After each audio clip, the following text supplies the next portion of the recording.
All right, to what is happening, we're doing a video today on the Primary Arms Classic series. This is the 21mm micro sight, similar in footprint to like the Holosun 407K, 507K. It uses the Shield Optics mounting pattern.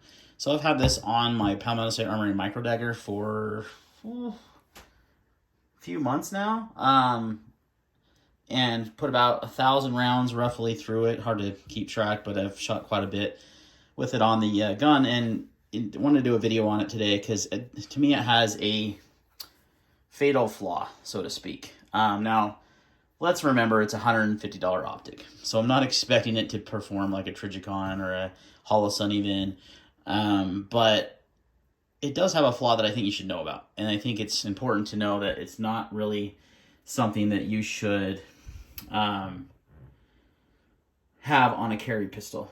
Some of you are going to EDC. Now, I have been carrying the micro dagger set up just like this with the TLR7 sub and the Primary Arms dot. Now, it is on now because I just turned it on.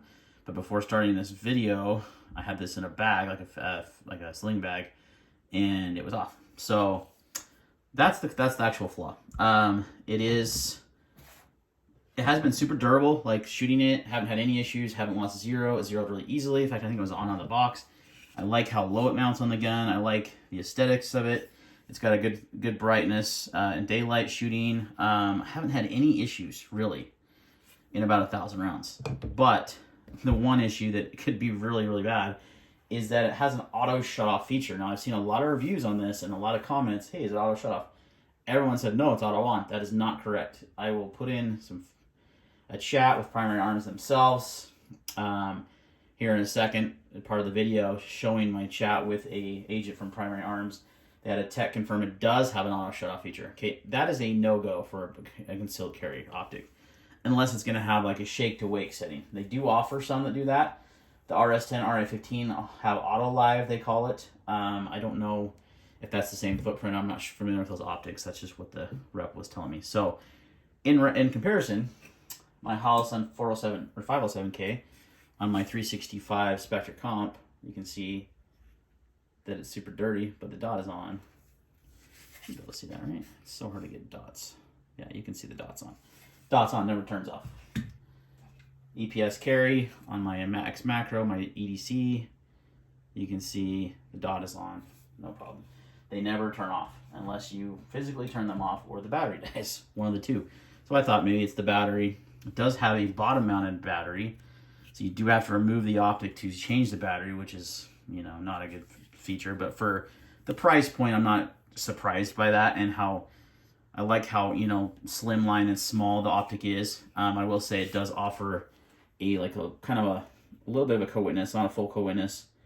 I actually don't like a co-witness on an optic. I want to see the red dot clearly, and if I have to use the irons, I could. This has a little bit more of a co-witness than I want it to, but it's not the end of the world. It's not bad. So, but there is that fatal flaw, guys. That is an issue. So I'll roll on that footage, just kind of with the chat, just so you guys know I'm not making this up, and then we'll come back.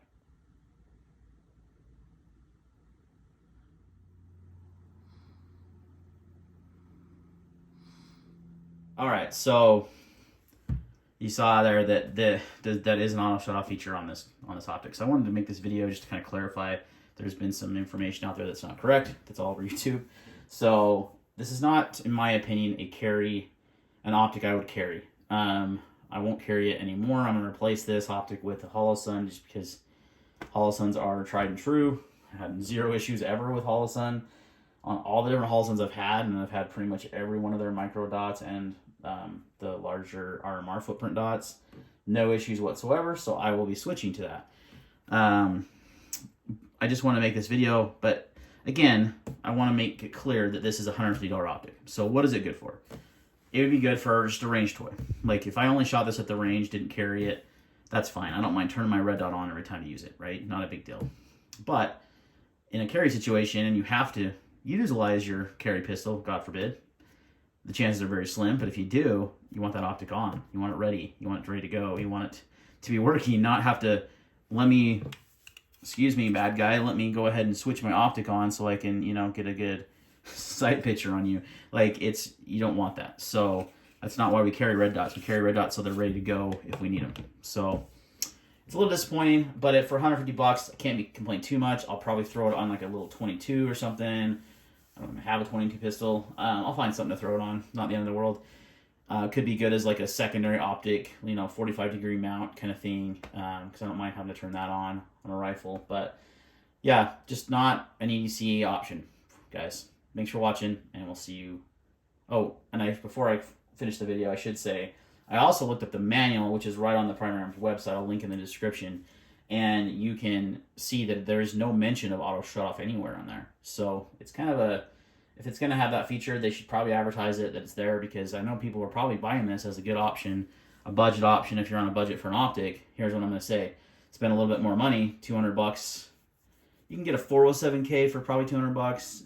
A 507 is going to probably be closer to 250, but 100% worth it. Much more reliable optic. All right, guys. Thanks for watching, and we'll see you next time.